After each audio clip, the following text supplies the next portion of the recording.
أعوذ بالله من الشيطان الرجيم. بسم الله الرحمن الرحيم. لا يحب الله الجهر بالسوء من القول إلا من ظلم، كان الله سميعا عليما. إن تبدوا خيرا أو تخفوا أو تعفوا عن سوء فإن الله كان عفوا قديرا. إن الذين يكفرون بالله ورسله ويريدون أن يفرقوا بين الله ورسله ويقولون نؤمن ببعض ونكفر ببعض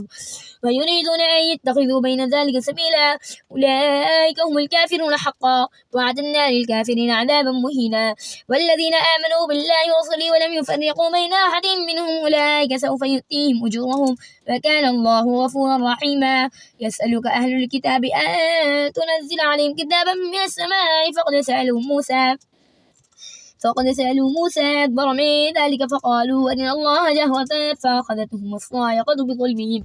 ثم اتخذوا العجل من بعد ما جاءتهم البينات فعفونا عن ذلك وآتينا موسى سلطانا مبينا. ورفعنا فوقهم الطور بميثاقهم وقلنا لهم ادخلوا الباب سجدا وقلنا لهم لا تعدوا في السبت وأخذنا منهم ميثاقا غليظا.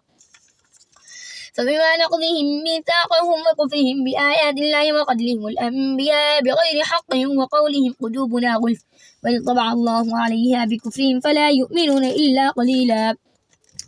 وبكفرهم وقولهم على مريم بهتانا عظيما وقولهم إنا قتلنا المسيح عيسى ابن مريم رسول الله وما قتلوه وما صلبوه ولكن شبه لهم وإن الذين اختلفوا فيه لفي شك منه ما لهم به من علم إلا اتباع الظن وما قتلوه يقينا بل رفعه الله إليه وكان الله عزيزا حكيما. وإن من أهل الكتاب إلا ليؤمنن به قبل موته ويوم القيامة يكون عليهم شهيدا. فبظلم من الذين هادوا حرمنا عليهم طيبات أحلت لهم بصدهم عن سبيل الله كثيرا وأخذهم الربا وقد نهوا عنه وأكلهم أموال الناس بالباطل وأعتدنا للكافرين منهم عذابا أليما. لكن الراسخون في العلم منهم والمؤمنون يؤمنون بما أنزل إليك وما أنزل من قبلك والمقيمين الصلاة والمؤتون الزكاة والمؤمنون بالله واليوم الآخر أولئك سنؤتيهم أجرا عظيما. إنا أوحينا إليك كما أوحينا إلى نوح والنبيين من بعده وأوحينا إلى إبراهيم وإسماعيل وإسحاق ويعقوب والأسباط وعيسى وأيوب ويونس وهارون وسليمان وآتينا داود زبورا ورسلا قد قصصناهم عليك من قبل ورسلا لم نقصصهم عليك وكلم الله موسى تكليما. رسلا مبشرين ومنذرين لئلا يكون للناس على الله حجة بعد الرسل وكان الله عزيزا حكيما. لكن الله يشهد بما أنزل إليك أنزله بعلمه والملائكة يشهدون وكفى بالله شهيدا. إن الذين كفروا وصدوا عن سبيل الله قد ضلوا ضلالا بعيدا. إن الذين كفروا وظلموا لم يكن الله ليغفر لهم ولا ليهديهم طريقا إلا طريق جهنم خالدين فيه أبدا وكان ذلك على الله يسيرا. يا أيها الناس قد جاءكم رسول بالحق من ربكم فآمنوا خيرا لكم وإن تكفروا فإن لله ما في السماوات والأرض وكان الله عليما حكيما. يا أهل الكتاب لا تغلوا في دينكم ولا تقولوا على الله إلا الحق إنما المسيح عيسى ابن مريم رسول الله وكلمته ألقاها إلى مريم وروح منه فآمنوا بالله ورسله ولا تقولوا ثلاثة إنه خيرا لكم إنما الله إله واحد سبحانه أن يكون له ولد له ما في السماوات وما في الأرض وكفى بالله وكيلا. لن يستنكف المسيح أن يكون عبدا لله ولا الملائكة المقربون ومن يستنكف عن عبادته ويستكبر فسيحشرهم إليه جميعا. فأما الذين آمنوا وعملوا الصالحات فيوفيهم أجورهم ويزيدهم من فضله وأما الذين استنكفوا واستكبروا فيعذبهم عذابا أليما ولا يجدون لهم من دون الله وليا ولا نصيرا. يا أيها الناس قد جاءكم برهان من ربكم وأنزلنا إليكم نورا مبينا. فأما الذين آمنوا بالله واعتصموا به فسيدخلهم في رحمة منه وفضله ويهديهم إليه صراطا مستقيما. يستفتونك قل الله يفتيكم في الكلالة إن امرؤ هلك ليس له ولد وله أخت فلها نصف ما ترك وهو يرثها إن لم يكن لها ولد فإن كانت اثنتين فلهما الثلثان مما ترك، وإن كانوا إخوة رجالا ونساء فللذكر مثل حظ الأنثيين يبين الله لكم أن تضلوا والله بكل شيء عليم. بسم الله الرحمن الرحيم. يا أيها الذين آمنوا أوفوا بالعقود. أحلت لكم بهيمة الأنعام إلا ما يتلى عليكم غير محل الصيد وأنتم حرم إن الله يحكم ما يريد. يا أيها الذين آمنوا لا تحلوا شعائر الله من الشهر الحرام ولا الهدي ولا القلائد ولا آمين البيت الحرام يبتغون فضلا من ربهم ورضوانا وإذا حللتم فاصطادوا ولا يجرمنكم شنآن قوم أن صدوكم عن المسجد الحرام أن تعتدوا وتعاونوا على البر والتقوى ولا تعاونوا على الإثم والعدوان واتقوا الله إن الله شديد العقاب. حرمت عليكم الميتة والدم ولحم الخنزير وما أهل لغير الله به والمنخنقة والموقوذة والمتردية والنطيحة وما أكل السبع إلا ما ذكيتم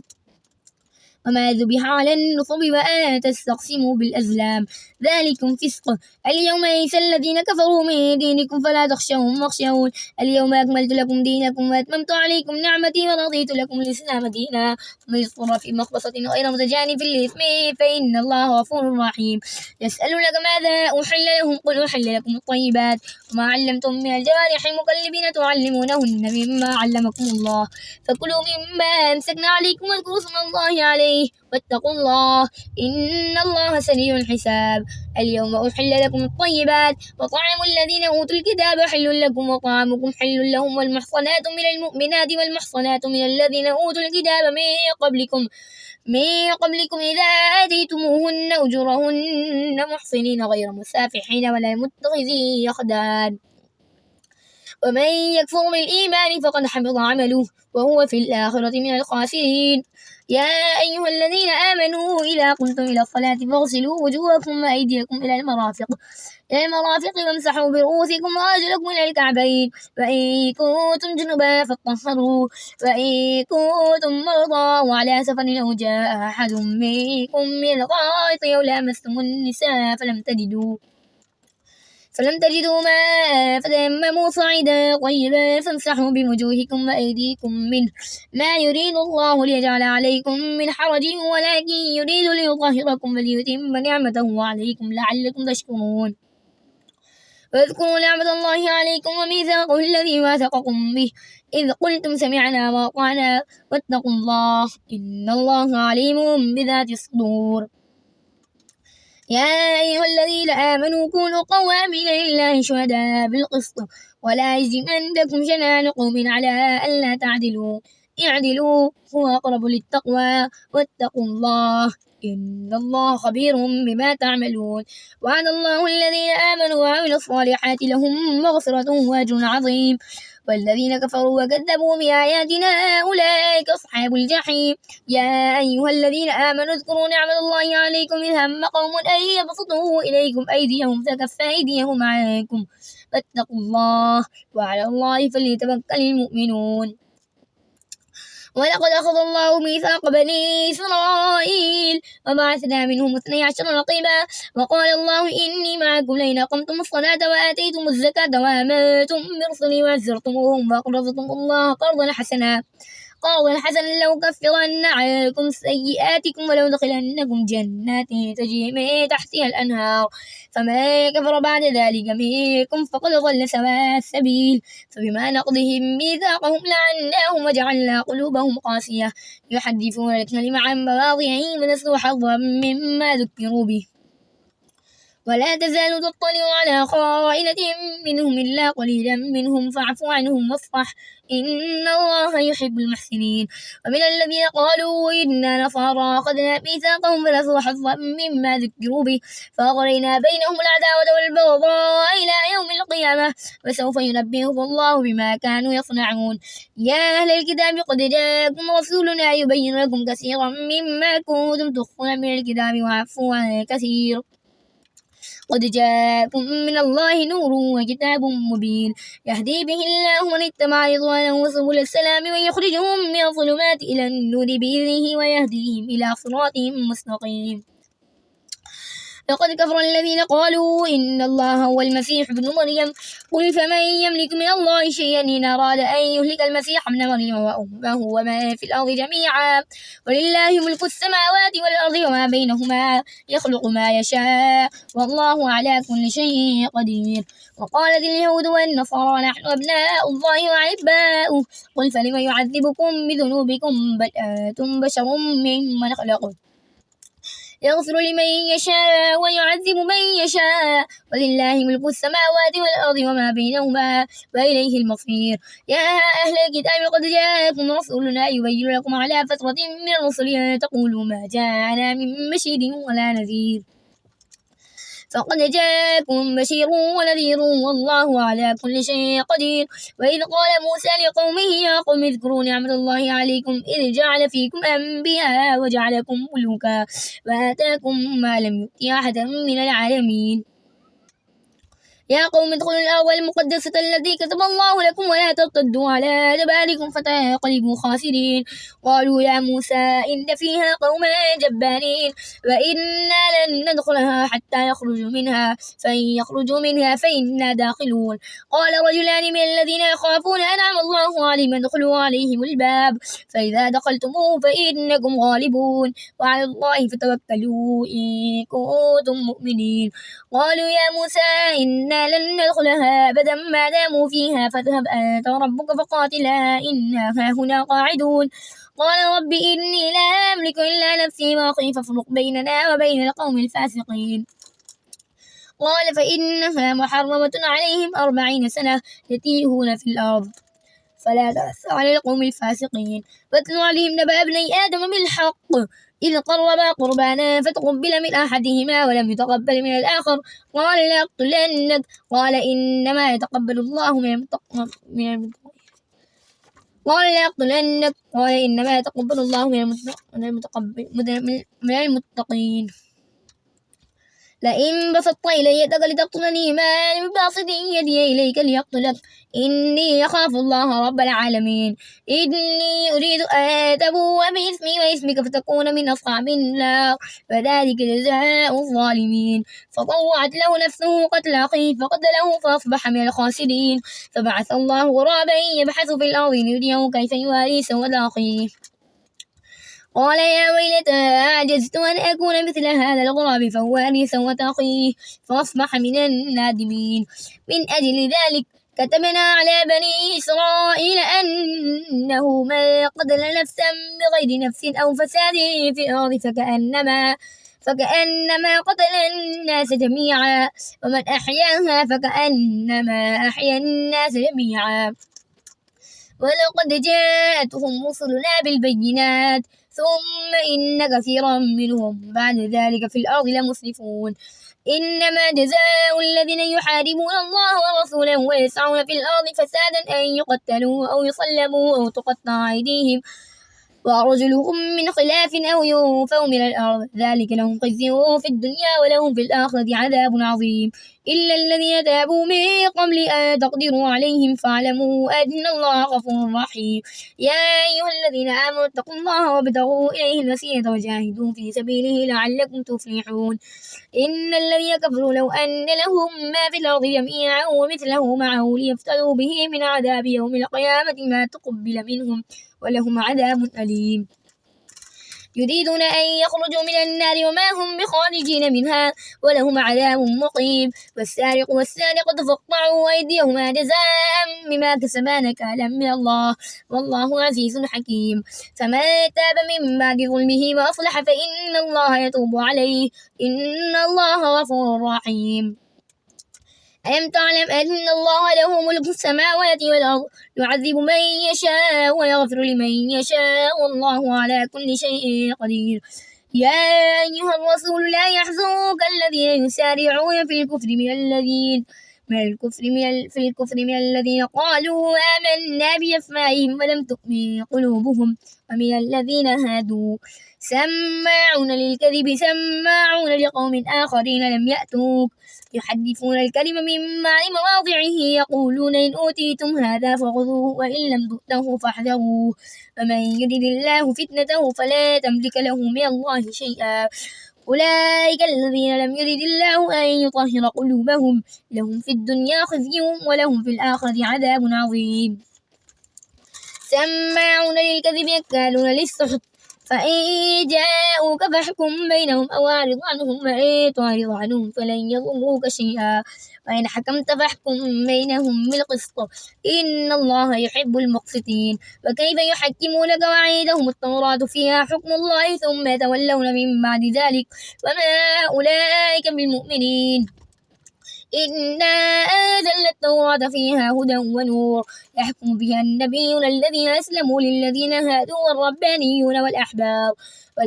بما استحفظوا من كتاب الله وكانوا عليه شهداء فلا تخشوا الناس واخشوني ولا تشتروا بآياتي ثمنا قليلا ومن لم يحكم بما أنزل الله فأولئك هم الكافرون وكتبنا عليه فيها أن النفس بالنفس والعين بالعين والأنف بالأنف والأذن بالأذن والسن بالسن والجروح قصاص فما تصدق به فهو كفارة له ومن لم يحكم بما أنزل الله فأولئك هم الظالمون وقفينا على آثارهم بعيسى ابن مريم مصدقا لما بين يديه من التوراة وآتيناه الإنجيل فيه هدى ونور ومصدقا لما بين يديه من التوراة وهدى وموعظة للمتقين وليحكم أهل الإنجيل بما أنزل الله فيه ومن لم يحكم بما أنزل الله فأولئك هم الفاسقون وأنزلنا إليك الكتاب بالحق مصدقا لما بين يديه من الكتاب ومهيمنا عليه فاحكم بينهم بما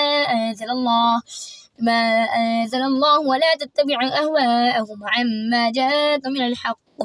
لكل جعلنا منكم شرعة ومنهاجا ولو شاء الله لجعلكم أمة واحدة ولكن ليبلوكم فيما آتاكم فاستبقوا الخيرات إلى الله مرجعكم جميعا فينبئكم بما كنتم فيه تختلفون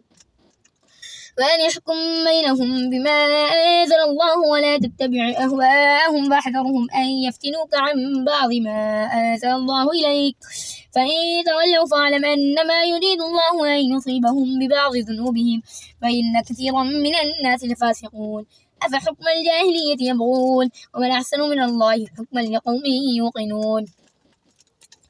يا أيها الذين آمنوا لا تتخذوا اليهود والنصارى أولياء بعضهم أولياء بعض ومن يتولهم منكم فإنه منهم إن الله لا يهدي القوم الظالمين